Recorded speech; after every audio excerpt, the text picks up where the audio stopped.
Alright, I'm going to make a quick video about making a sling. There are a few videos and websites that have pretty basic instructions, but I thought I'd add my own just because, and because I sort of played around with various things they said. So the basics are the end. One is in a loop. You have a basic, you need to make sure it's adjustable, so once you put your finger in, you can tighten it up or loosen it.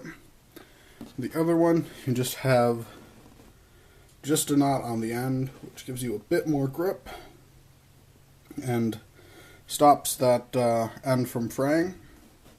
So for the string, I just use a cotton rope because it's natural and fairly authentic, but I mean, you can use paracord, you can braid some string, etc., etc. The pouch, I used leather. I originally tried using a cloth, but I found the cloth was tearing under all the force when you had a good sized stone in there, so I had to go back and make a leather one. Now, I have a series of holes in the leather here, and I thread the rope through it. I have my one long rope, which goes through one side, and a shorter rope which just goes through the other and ties to it at the end.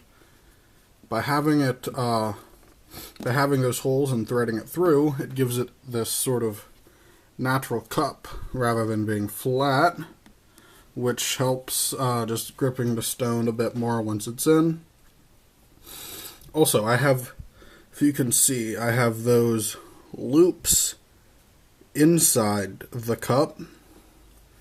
I didn't do a full knot just to sort of save space, but those loops are very important. I originally didn't put them in and just had that knot on the outside connecting the two strings.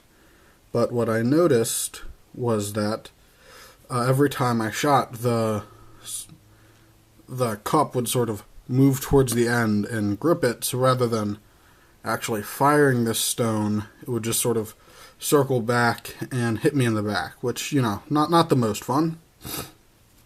Whereas just having that little loop means that no matter how much you tug or push, the ends of the leather cup are going to stay where they are and fire the stone like it's supposed to.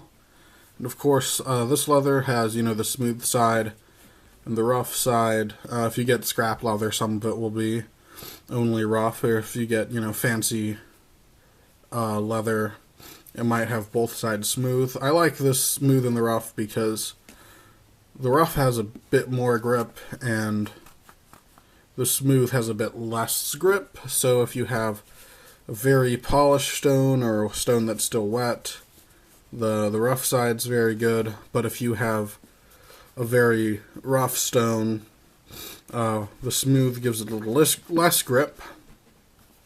But I know this hasn't been the clearest video, but this is just how I made my sling.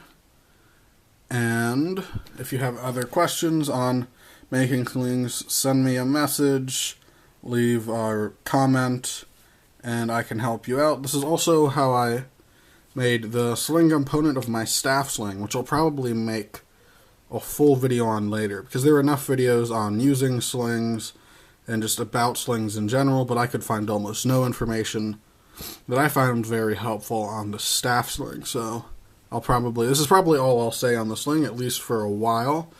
But my staff sling should have a video coming up soon. So thanks for watching.